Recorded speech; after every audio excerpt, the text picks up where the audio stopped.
На денешната средба со граѓаните на општина Чешиново облешава кандидатот за претседател на Република Северна Македонија Стево Пендаровски го истакна значењето на предстојните избори, како за коалицијата предводена од СДСМ начело со Зоран Заев, така и за интегративните процеси кои се во тек.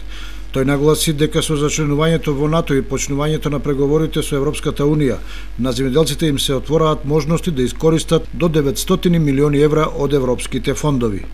Ако добиеме датум за преговори, уште пред да почнеме да влеземе тамо со двете нозе, има големи фондови кои ќе бидат на располагање, особено земјоделскиот сектор.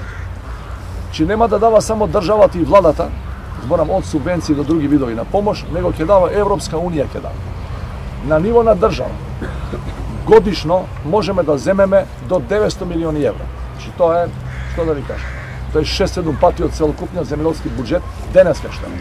Граѓаните според Пендаровски треба да знаат дека доколку гласаат за Гордана Силјановска Давкова, практично ќе му дадат трет мандат на Иванов, бидејќи таа ќе остане следбеник на неговата политика. Госпожата ако добие, тоа ќе биде трет мандат за Ѓорги Иванов.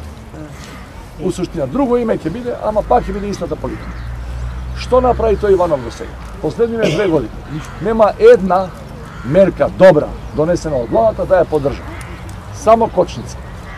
Само кочница. Малку излеговме од блато, тој дига и ручна.